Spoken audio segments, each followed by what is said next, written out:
The horrific story of Big Lurch is a documented history of PCP-induced mutilation and corporate exploitation.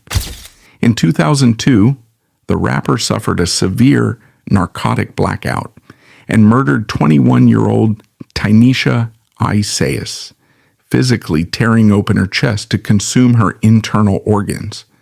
Following his life sentence without parole, his record label actively commercialized the homicide. They marketed his next album entirely around the forensic reality of cannibalism to generate corporate revenue. This is the cold, physical reality of the music industry, explicitly profiting from a woman's brutal execution. On the afternoon of April 10, 2002, Los Angeles police officers confronted a scene of absolute incomprehensible horror in a residential intersection. They apprehended a 6'6" man standing entirely stripped of all clothing in the middle of the street, dripping with fresh blood, howling at the sun, and barking like a wild dog. This individual was Antron Singleton, a hip-hop artist operating under the moniker Big Lurch, and he had just walked away from an apartment containing a butchered 21-year-old woman named Tynisha Ysais. Inside the apartment on Figueroa Street, the reality of the violence entirely defied basic human logic and standard criminal pathology. Ysais was found dead on the floor under circumstances that left seasoned homicide detectives deeply disturbed. Her chest cavity had been violently ripped open, her rib cage fractured by immense blunt force, and her internal organs, specifically her lungs, had been mutilated and partially removed from her body. A broken knife blade remained deeply lodged in her shoulder blade, indicating a struggle of terrifying, unrestrained physical velocity.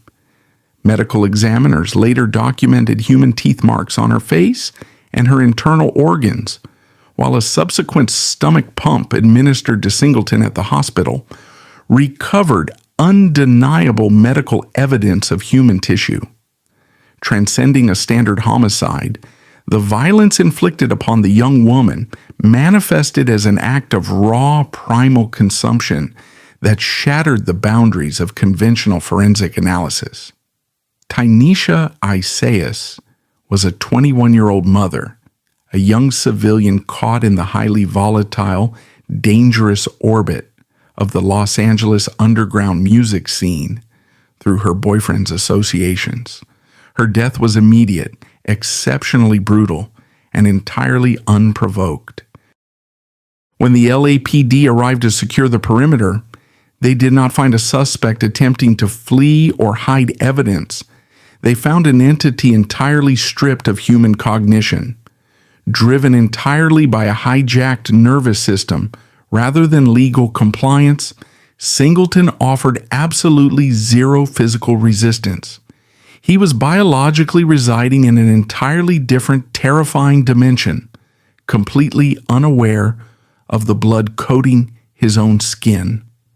The stark, undeniable contrast between the vulnerable young mother and the towering 250-pound man, entirely disconnected from reality, instantly generated a massive media frenzy. The local news outlets and the district attorney's office immediately recognized this not as a complex medical emergency involving heavy narcotics, but as a highly marketable, sensational narrative of a rap artist living out his darkest, violent fantasies.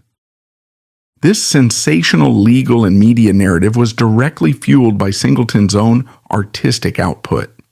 He was a practitioner of horrorcore, a dark, aggressive subgenre of hip-hop that relied heavily on extreme shock value, macabre imagery, and the psychological exploration of serial killers.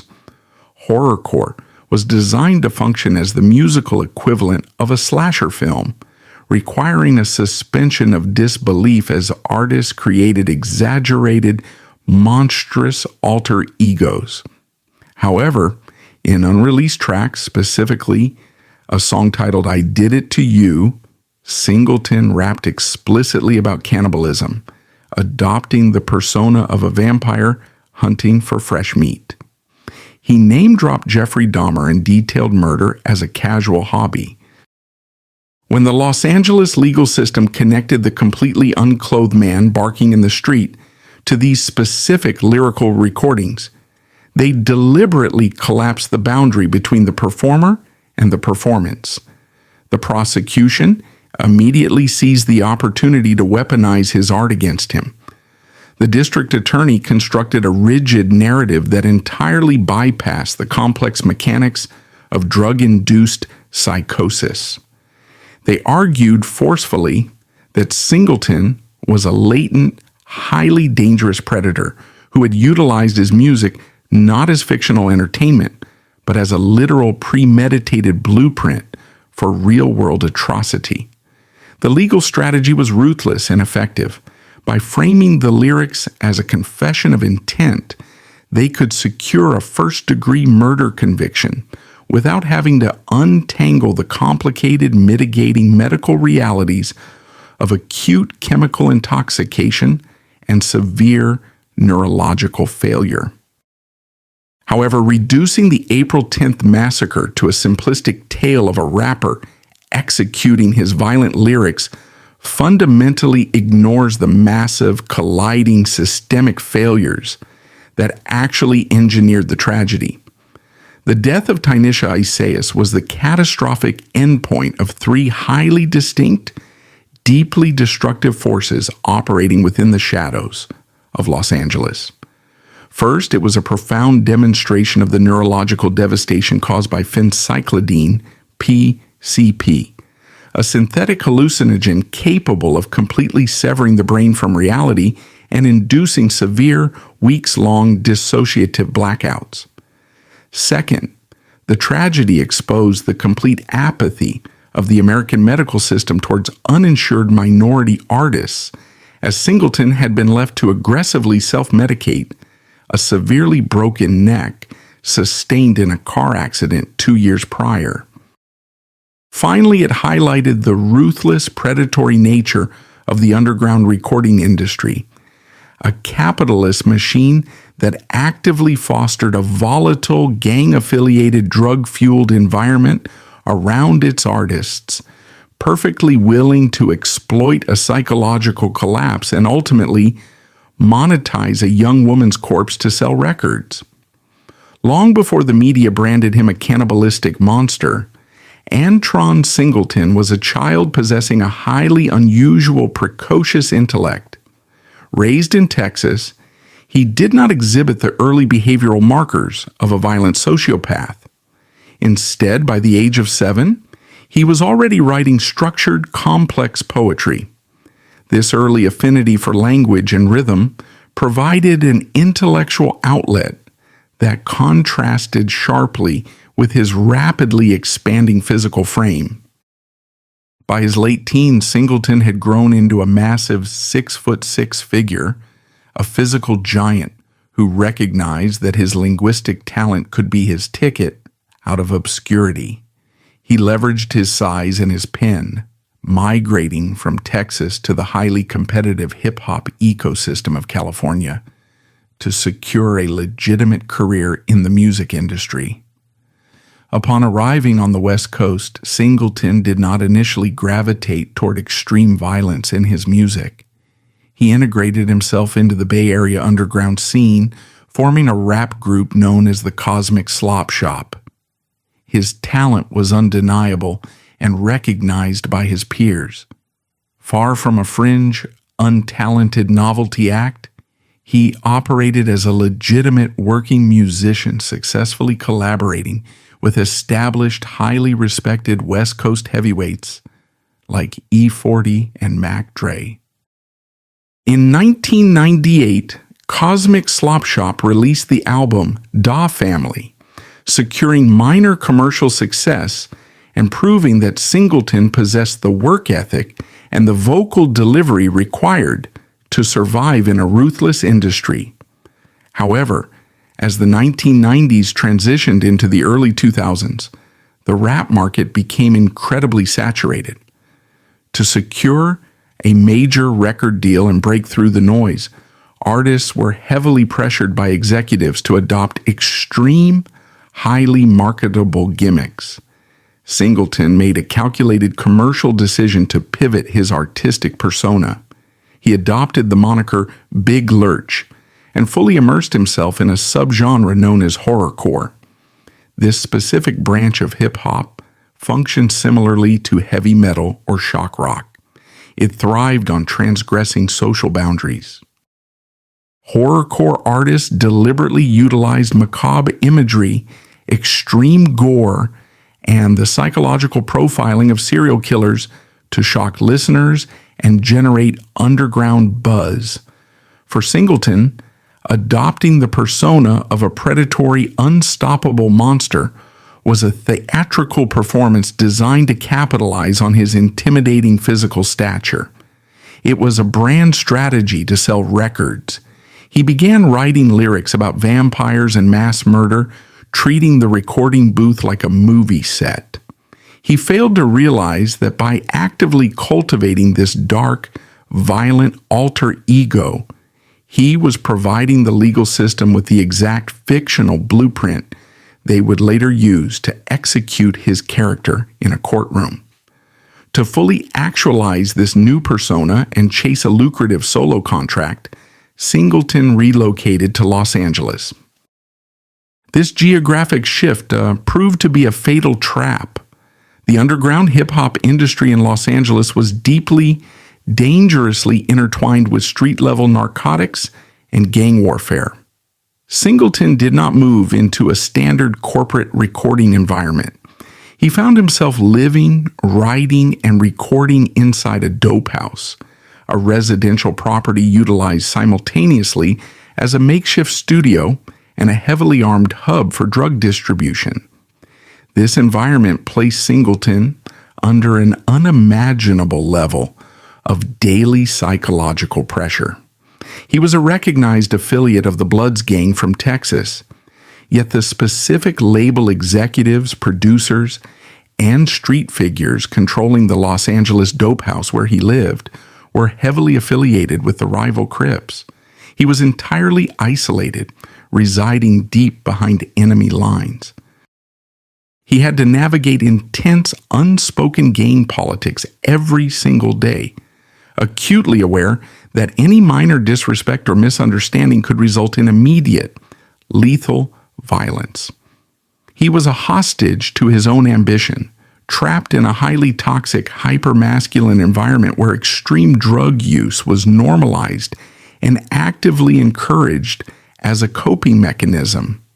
Then, in the year 2000, the trajectory of Singleton's life was permanently, violently altered by an event completely outside of his control. While driving in Los Angeles, his vehicle was struck head-on by a drunk driver. The kinetic impact of the collision was catastrophic. Singleton survived the crash, but he sustained a severe fracture to his cervical spine. He suffered a broken neck. The agonizing reality of a spinal fracture is that every microscopic movement, every breath, and every shift in body weight sends blinding, paralyzing pain through the central nervous system. It was at this exact juncture that the profound apathy of the American healthcare system actively sealed his fate. Singleton was a young, black, underground hip-hop artist operating without a corporate safety net or comprehensive health insurance. The hospital stabilized his neck, ensured he was not in immediate danger of paralysis or death, and abruptly discharged him. He was sent back to the chaotic, unsanitary confines of the Los Angeles dope house with a shattered spine and a highly inadequate supply of prescription painkillers. When his limited prescription for pharmaceutical opiates ran out, the medical system completely abandoned him. He was denied access to long-term pain management, physical therapy, or the highly specialized orthopedic care required to properly heal a broken neck. Trapped in a hostile gang environment and suffering from excruciating, unrelenting physical agony, Singleton became desperate. He could not sleep, he could not record music, and he could barely move without experiencing blinding pain. With the doors of the legitimate medical establishment firmly locked against him, he turned to the only pharmacy available to him, the streets of Los Angeles. Singleton did not begin using phencyclidine angel dust to experience a euphoric high or to party. He turned to PCP out of absolute, terrifying biological necessity. Phencyclidine was originally developed in the 1950s as an intravenous surgical anesthetic. Its primary pharmacological function is to completely block the receptors in the brain responsible for processing pain. When Singleton inhaled PCP, the agonizing, radiating fire in his shattered cervical spine simply vanished. The drug entirely disconnected his brain from his broken body. For a man suffering from severe, untreated orthopedic trauma, PCP was a miracle chemical. It provided the only relief he could afford. However, this relief required a devastating physiological tax. Singleton began aggressively self-medicating with PCP on a daily basis just to function. Over the next 2 years, the constant heavy introduction of this synthetic dissociative anesthetic began to fundamentally rewrite his neurological architecture. PCP does not simply numb pain, it actively induces severe paranoia, auditory hallucinations, and deep psychological dissociation. The brilliant, articulate poet who had arrived in California to build a musical empire was slowly being erased by the exact chemical keeping him walking. The untreated physical trauma had forced him into a severe chemical dependency, setting a biological time bomb in his frontal lobe that was quietly ticking toward the catastrophic events of April 2002. A clinical, uncompromising autopsy of phencyclidine perfectly exposes the exact mechanism of the catastrophic psychological collapse that occurred on April 10th. PCP is not a standard recreational narcotic. It does not induce the euphoric dopamine-driven highs of cocaine, nor does it provide the heavy sedating blanket of heroin. Phencyclidine is a chemical sledgehammer designed to entirely dismantle the human brain's capacity to perceive reality. Developed in the 1950s by pharmaceutical chemists as an intravenous surgical anesthetic, it was rapidly abandoned by the medical establishment for human use. The reason for this abandonment is critical to the Antron Singleton narrative. Patients emerging from PCP-induced anesthesia frequently experienced terrifying states of emergence delirium. They woke up screaming, violently agitated, entirely disconnected from their surroundings, and suffering from severe, uncontrollable hallucinations. The drug was deemed too psychologically destructive for human hospitals and was relegated to veterinary medicine, used to tranquilize large, dangerous animals. When a human being inhales PCP, the chemical aggressively binds to the NMDA receptors in the brain. These receptors are the primary communication cables that allow the conscious mind to receive and process sensory input from the physical body, particularly the sensation of pain. By antagonizing these receptors, phencyclidine effectively cuts the cables. The user is violently thrust into a profound dissociative state.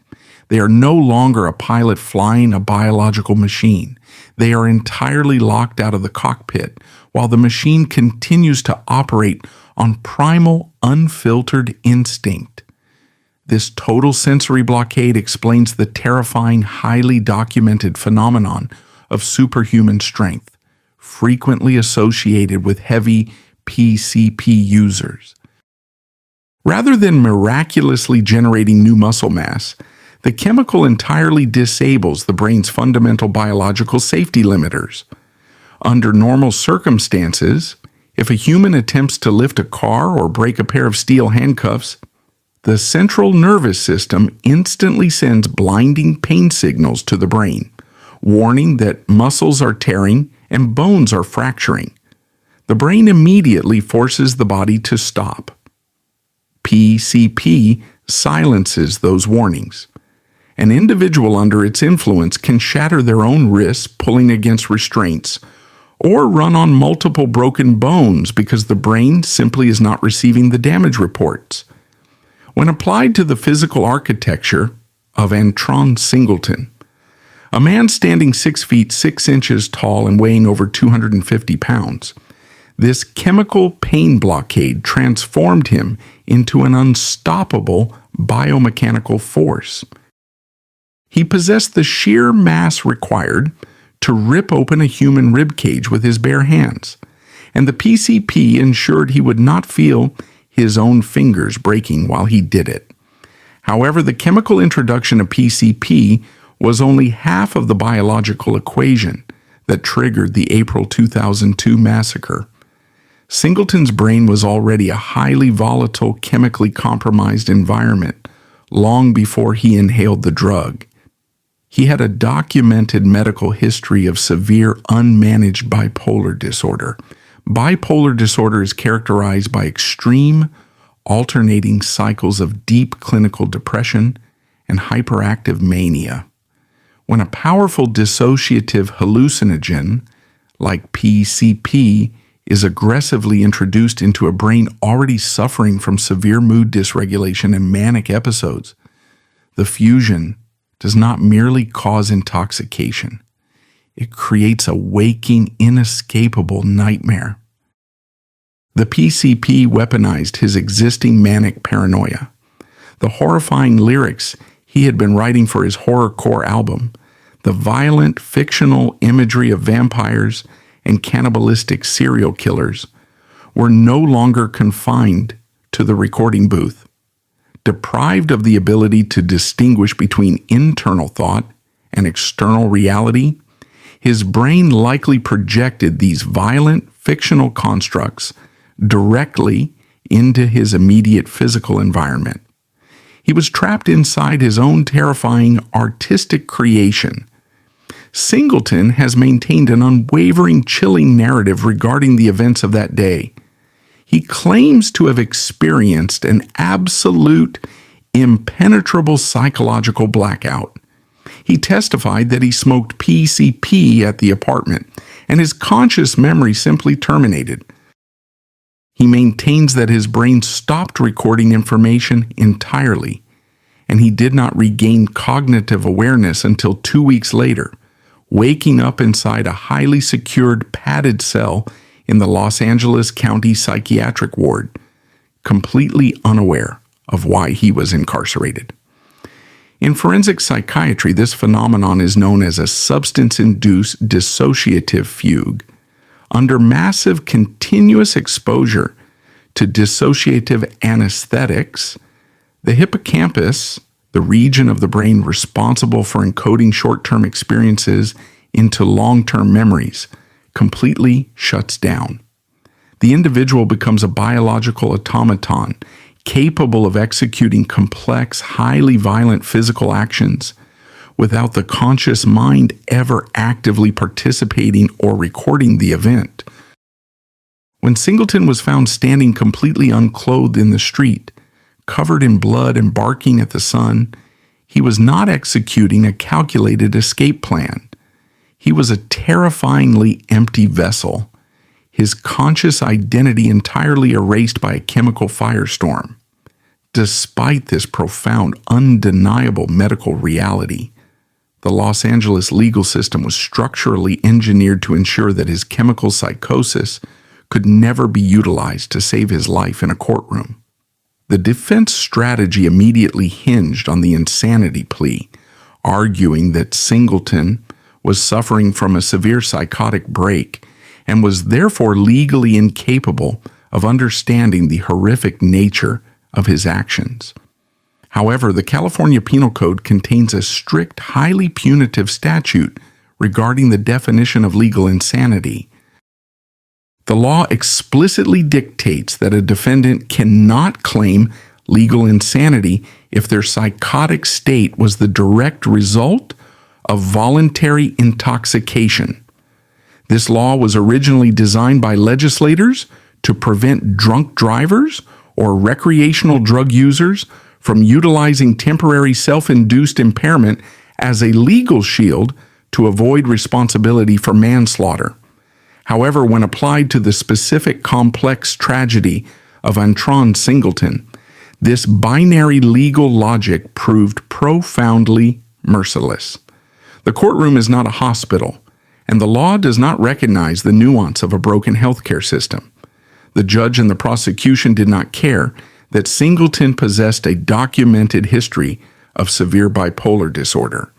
They did not care that he was aggressively self-medicating a shattered cervical spine because he lacked health insurance. The legal equation was brutally simple. Did Antron Singleton willingly choose to inhale the phencyclidine pipe? The answer was yes. Therefore, under California law, he was legally responsible for every single action his body executed while under the influence of that drug, regardless of whether his conscious mind was present or not. The law effectively demanded that a man suffering from an absolute involuntary chemical blackout be held to the exact same standard of premeditated malice as a cold-blooded assassin. The primary mechanism for his legal defense was entirely annihilated before the trial even commenced. Yet amid the brutal legal maneuvering and the horrific physical evidence, the prosecution's narrative harbored a massive, glaring forensic anomaly, a medical discrepancy so profound that it continues to cast a long, terrifying shadow of doubt over the entire case. To secure a conviction and paint Singleton as a calculated predator rather than a mindless automaton, the prosecution needed to prove that his actions were intentional. To do this, they pointed to his official toxicology report, administered at the hospital shortly after his arrest. The blood test results revealed that Antron Singleton had exactly 10 nanograms per milliliter of phencyclidine in his system. In the realm of forensic toxicology, this number is astoundingly, inexplicably low. Medical literature and decades of police reports establish a clear baseline for PCP intoxication. Mild euphoria and sensory distortion typically occur between 10 and 20 nanograms. However, the extreme cannibalistic violence, the absolute dissociation, and the entirely bare, barking delirium exhibited by Singleton are universally associated with massive acute overdoses, frequently registering at 50, 80, or even over 100 nanograms per milliliter. The prosecution immediately seized upon this low metric.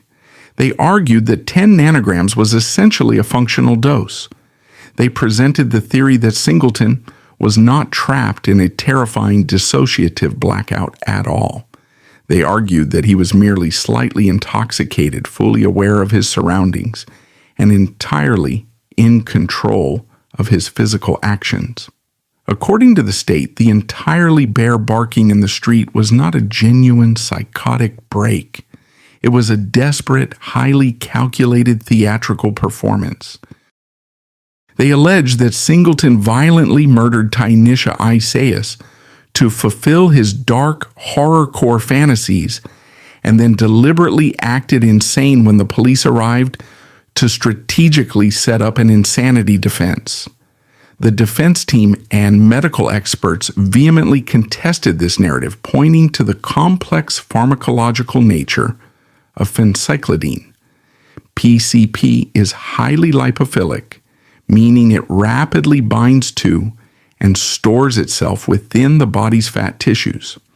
Because Singleton had been heavily and chronically abusing the drug for 2 years to manage his broken neck, his massive physical frame had likely accumulated vast reserves of the chemical deep within his lipid cells.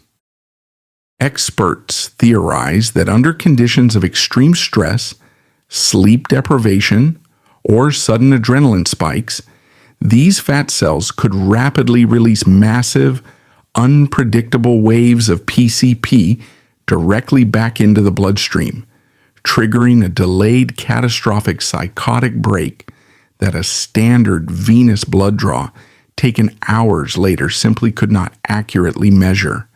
Furthermore, the half-life of PCP is highly erratic.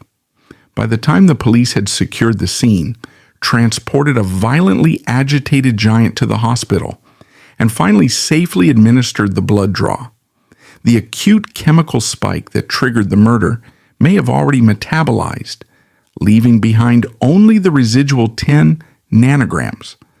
However, the lingering presence of this toxicology anomaly birthed a far more terrifying alternate hypothesis that remains actively debated by those closest to the underground rap scene.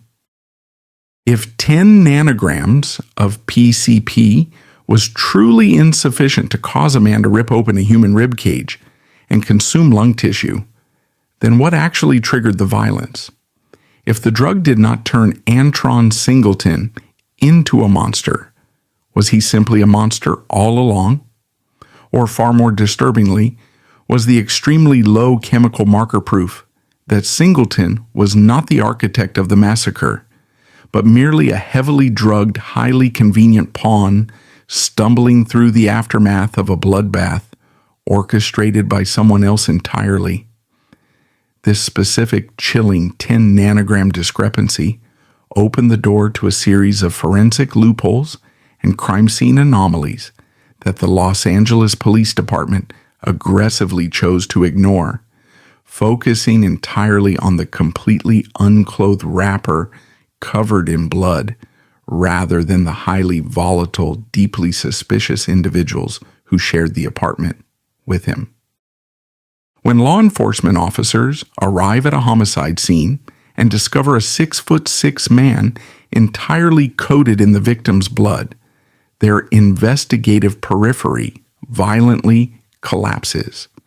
The Los Angeles Police Department, confronted with the gruesome spectacle of Antron Singleton barking in the street, instantly succumbed to the most dangerous phenomenon in criminal forensics: absolute confirmation bias.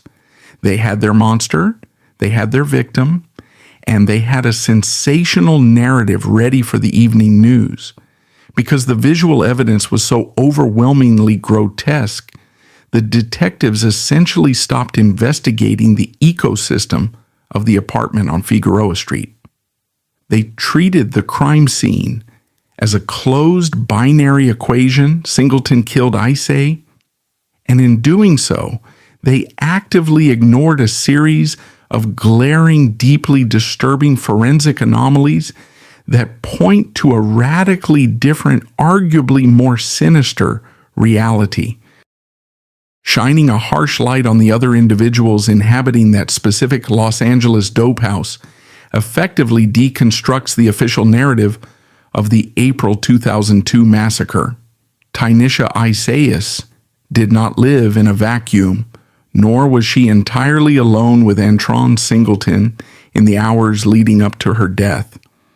The apartment was a heavily trafficked hub for gang affiliates and severe narcotics abuse. More importantly, it was the residence she shared with her boyfriend, Thomas Moore. Moore is the critical, elusive linchpin in this entire tragedy. On the day of the murder, Moore openly admitted to law enforcement that he had been present in the apartment and had actively smoked phencyclidine with Singleton. He placed himself directly at the scene, engaging in the exact same volatile chemical consumption that allegedly turned Singleton into a cannibal. Yet Moore's subsequent timeline of his own movements, his convenient departure from the apartment before the violence erupted, and his overall narrative were accepted by the police with a staggering lack of critical scrutiny. The most ferocious opposition to the police department's neat, highly marketable narrative didn't come from Singleton's defense attorneys. It came directly from the victim's mother.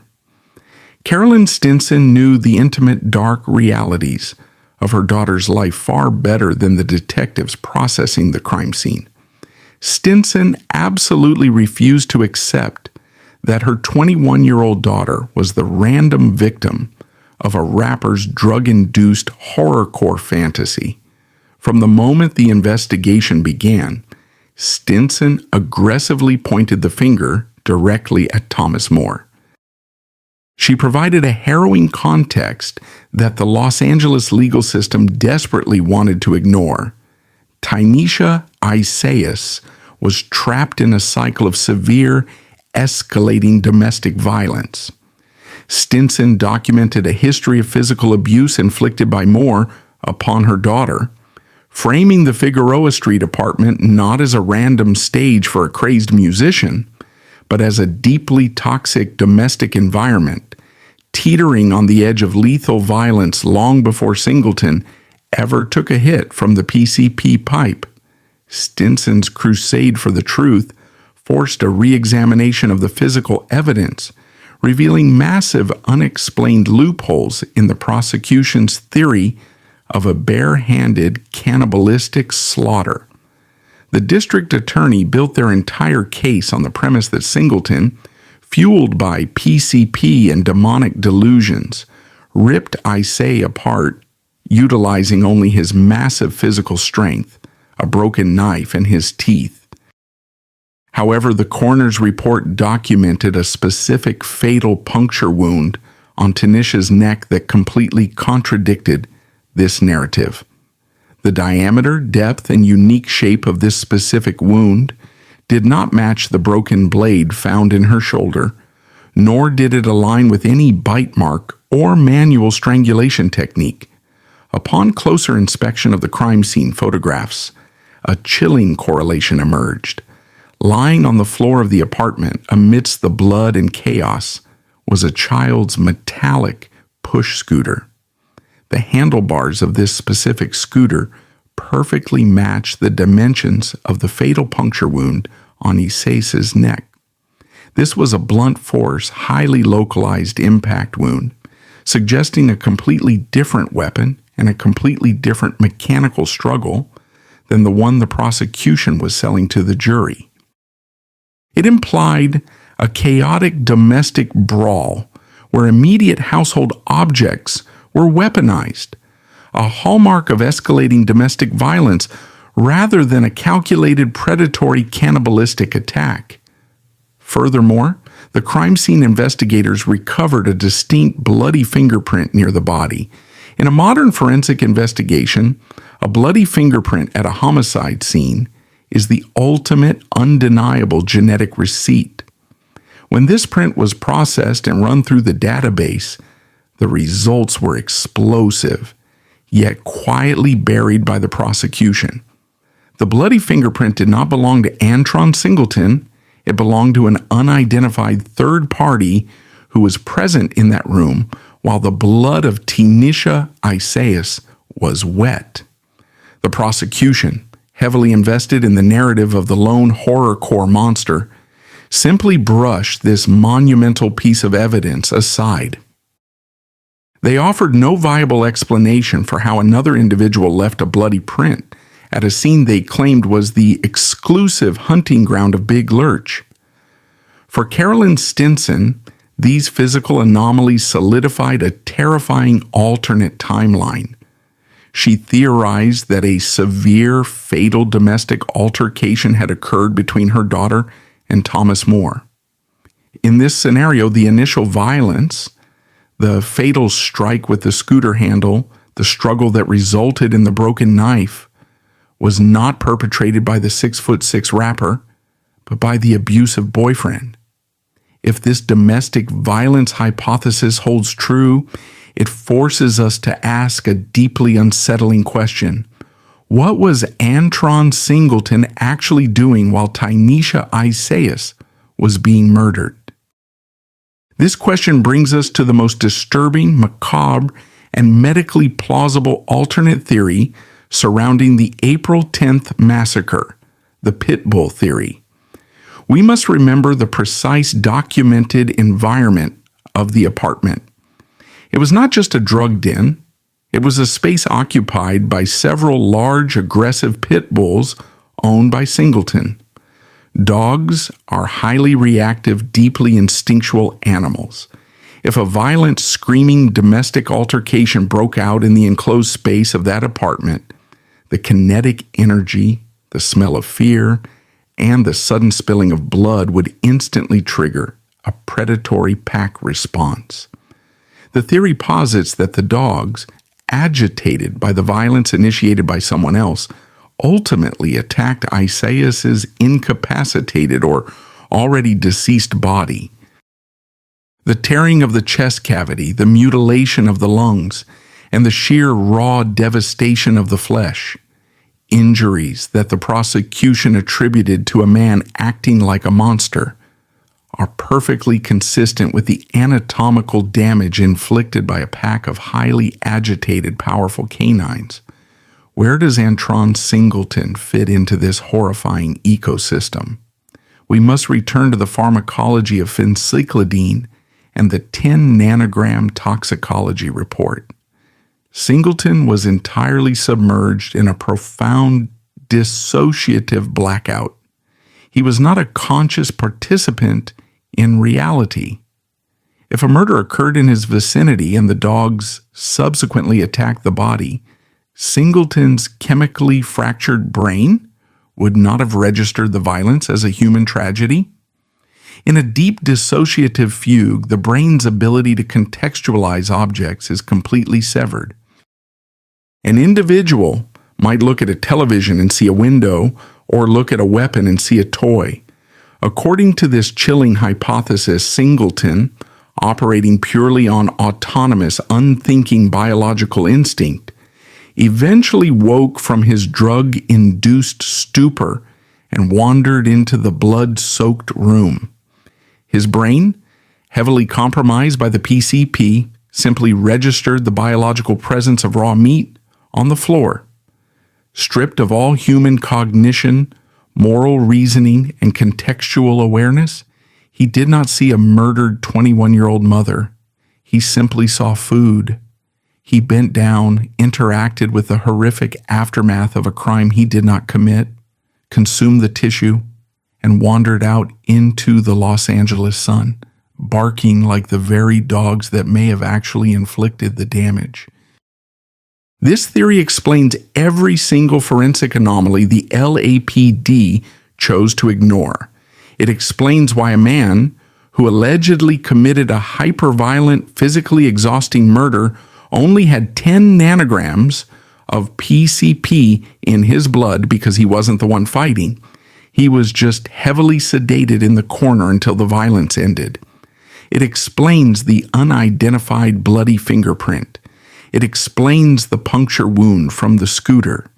It explains why a grieving mother fiercely protected the man accused of eating her daughter, directing her rage entirely at the boyfriend, who was allowed to walk away from the crime scene. Completely unscrutinized, the Los Angeles legal system had absolutely zero interest in pursuing this complex, messy domestic violence narrative.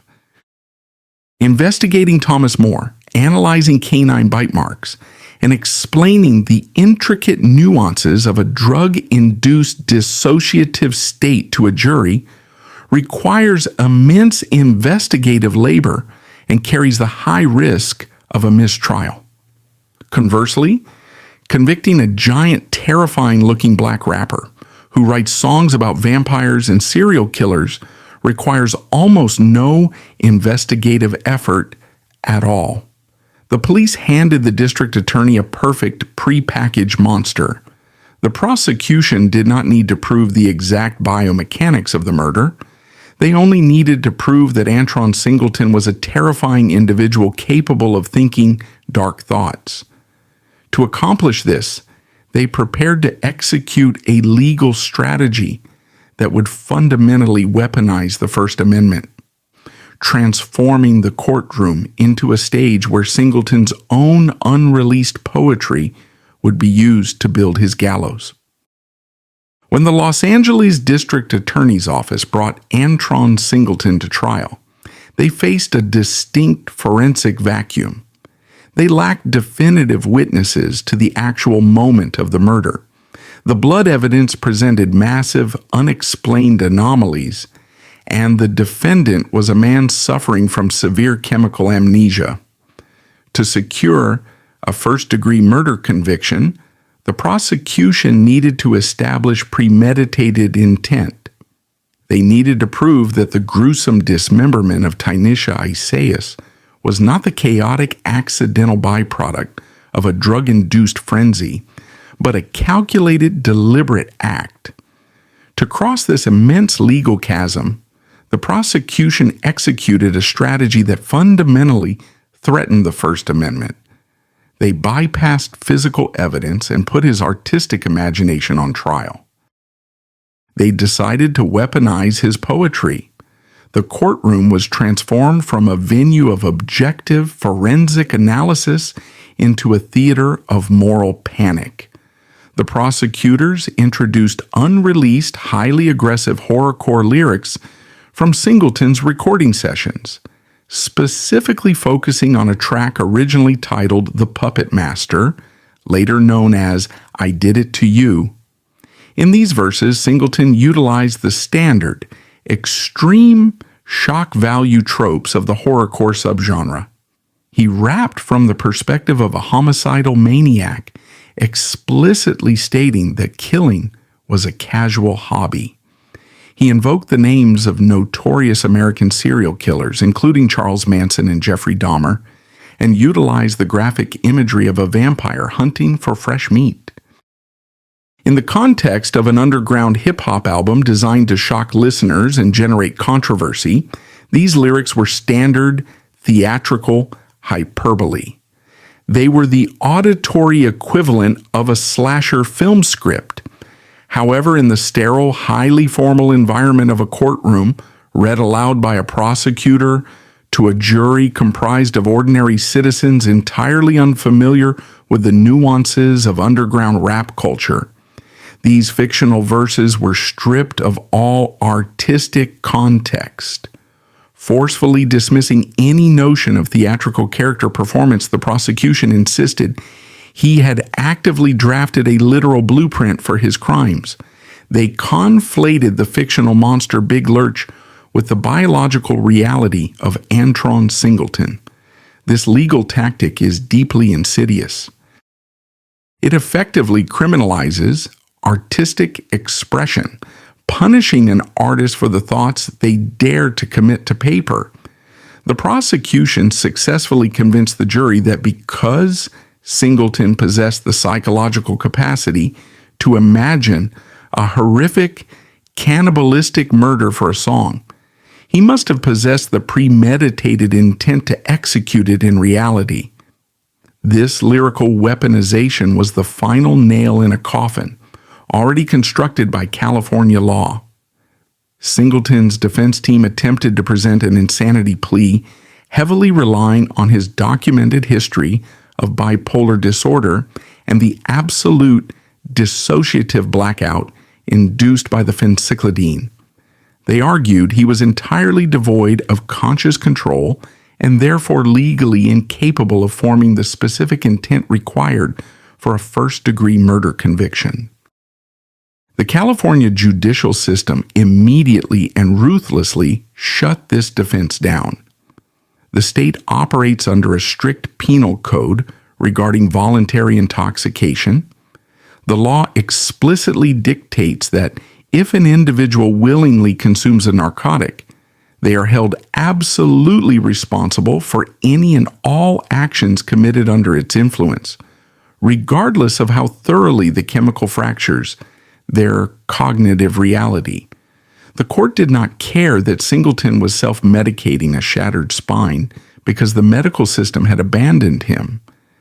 They did not care about the low toxicology report or the unidentified bloody fingerprint at the scene.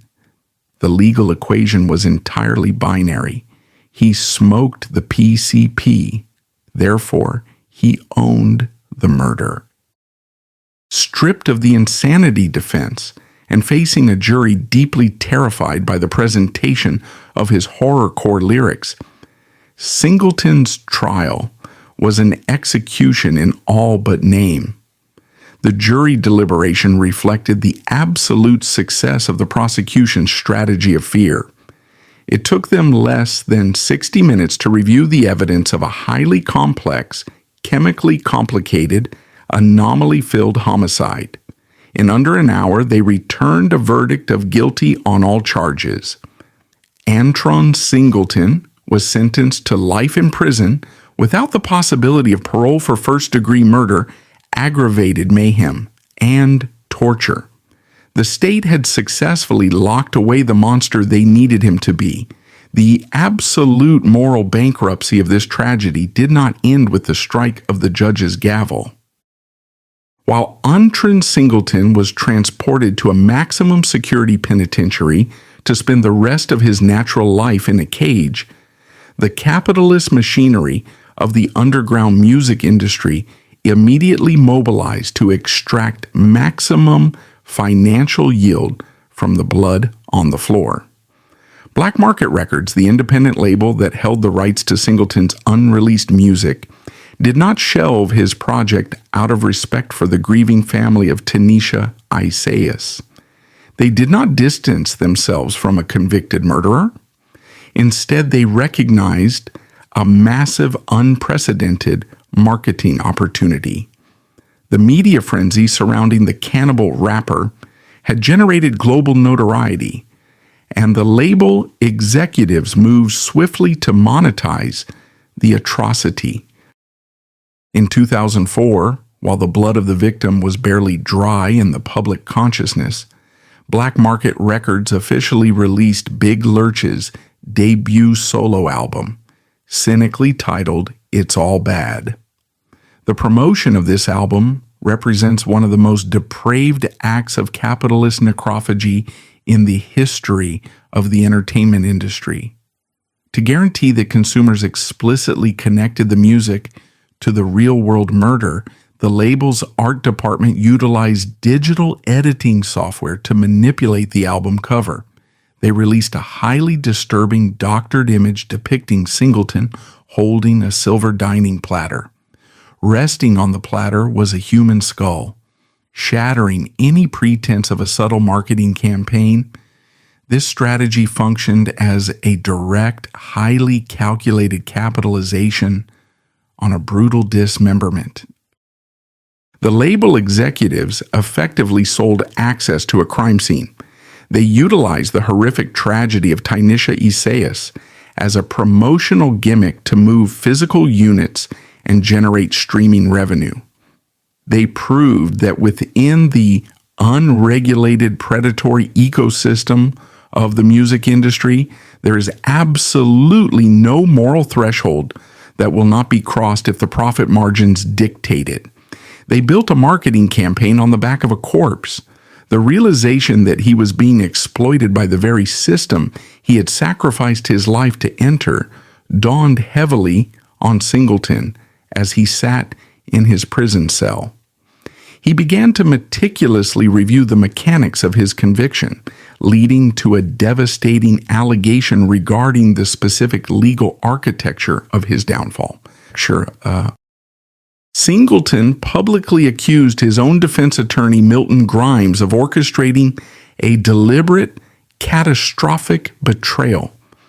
Grimes was a high-profile attorney, but crucially, he was a man possessing deep, highly entangled connections with the very same recording industry executives who were actively profiting from Singleton's demise. Singleton alleged that Grimes intentionally sabotaged the defense. He claimed his attorney offered a purposefully weak, disorganized case, failing to aggressively pursue the glaring forensic anomalies, such as the scooter handlebars and the unidentified fingerprint, specifically to ensure a swift conviction. According to Singleton, this betrayal was a calculated transaction. By allowing Singleton to be permanently incarcerated, Grimes allegedly secured highly lucrative music rights and favorable positions in other industry-related legal battles for himself and his associates. Singleton was a man fighting for his life against the entire weight of the state of California, completely unaware that the man standing next to him, the man paid to protect him, may have been actively negotiating the price of his execution. While allegations of legal sabotage by convicted felons are common, the specific accusations against Milton Grimes gained massive, undeniable credibility in the years following the trial. Grimes's professional integrity was publicly and financially decimated in a separate, unrelated legal arena. He was formally sued for gross legal malpractice and was ultimately ordered by a court to pay a staggering $2 million in damages for severe negligence in his representation of another client. This massive legal judgment proved definitively that Grimes was entirely capable of abandoning his fiduciary and ethical duties to the people he was hired to defend. For Antron Singleton, this revelation was a cold, useless vindication. He had been thrown into a legal meat grinder, deliberately fed to the prosecution by an attorney who recognized that a sensational, terrifying conviction was vastly more profitable for the corporate bottom line than an acquittal.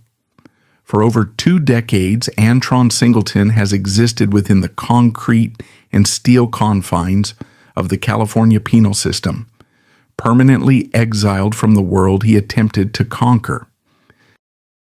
From the sterile isolation of his cell, he has maintained a singular, unwavering narrative regarding the events of April 2002. While fully acknowledging the gruesome physical evidence and his presence at the scene, he vehemently contests the prosecution's narrative of premeditated conscious malice. Singleton alleges that he was the victim of a highly orchestrated, targeted chemical assault. He claims that on the night of the massacre, the gang affiliates and recording industry figures present in the dope house continuously and abnormally pressured him to consume massive quantities of phencyclidine. According to his testimony from behind bars, this was not a casual gathering. It was a deliberate attempt by those who controlled his career to push his psychological boundaries to the absolute breaking point. Singleton believes that the underground recording industry, obsessed with the marketing power of authentic street violence, actively wanted to manifest the terrifying persona he had created in the recording booth. They recognized his profound vulnerability, a man suffering from severe bipolar disorder, trapped in a hostile gang environment, desperately self-medicating a shattered cervical spine. By aggressively flooding his compromised nervous system with a powerful synthetic hallucinogen, they allegedly intended to shatter his remaining cognitive restraints, hoping to forge an uncontrollably violent, hyper-authentic gangsta image that could be easily monetized to sell horrorcore records to a suburban audience. He insists that he was intentionally pushed into the chemical abyss by the very capitalist machinery that later profited from his destruction. He maintains that he crossed the threshold into a total dissociative blackout, only to wake up weeks later as the designated monster in a narrative he did not write, taking the fall for a bloodbath he cannot remember. This assertion of a chemical setup aligns chillingly with the enduring, agonizing crusade of Carolyn Stinson. For more than 20 years, the mother of Tynisha Ysais has refused to accept the neat, highly sanitized closure offered by the Los Angeles legal system. Stinson has lived with the horrifying conviction that the state of California incarcerated the wrong man, or at the very least incarcerated the scavenger rather than the architect of her daughter's murder. She continues to point to the unidentified bloody fingerprint and the brutal history of domestic violence perpetrated by Thomas More. She exists in a perpetual state of torment, carrying the profound belief that the man who actually fractured her daughter's rib cage and plunged the scooter handle into her neck was allowed to walk away from the crime scene completely unscrutinized simply because the police found a heavily drugged, deeply convenient giant barking in the intersection. For Stinson, the conviction of Antron Singleton was not an act of justice. It was an act of extreme judicial convenience that permanently buried the truth of her daughter's final moments. The tragedy of Tynisha Ysais and Antron Singleton leaves a permanent, devastating scar across the history of modern entertainment, serving as a bleak indictment of a society that fetishizes authentic violence. When we strip away the sensational media headlines, the horrifying crime scene photographs, and the doctored album covers, we are forced to confront a deeply uncomfortable reality regarding the true cost of the art we consume. The underground music industry actively demanded that its artists blur the line between theatrical performance and genuine criminal pathology to satisfy the voyeuristic appetites of the consumer base. They created an ecosystem where extreme trauma, untreated mental illness, and severe chemical dependency were not viewed as medical emergencies, but as highly valuable commodities to be packaged and sold. When the inevitable consequence of this toxic environment finally erupted, when the violent fiction of the recording booth bled out onto the floor of a Los Angeles apartment, the corporate architects of that environment immediately retreated into the shadows. They legally and morally insulated themselves, pointing their fingers entirely at the broken biological asset they had helped destroy. They allowed a chemically lobotomized man to absorb the full crushing weight of the judicial system, and then they cynically utilized the victim's mutilated corpse as a marketing strategy to maximize their fiscal quarter. Ultimately, the blood of Tynisha Ysais does not rest solely on the hands of the individual who consumed her flesh, nor does it rest entirely on the synthetic chemical that fractured his reality. The ultimate responsibility lies heavily upon a predatory, sociopathic entertainment complex that views human life as entirely expendable. It is a system that actively cultivates monsters for profit, completely indifferent to the innocent civilians who are inevitably slaughtered when those monsters slip their leashes. Tynisha Ysais was a 21-year-old mother who deserved a future, but she was brutally sacrificed on the altar of an industry that demands real blood to secure authentic revenue. The courtroom may have closed the file, but the true verdict remains a harrowing warning. Whenever a culture places a higher financial value on the spectacle of human destruction than on human survival, the music will eventually stop, and the only thing left will be the bodies on the floor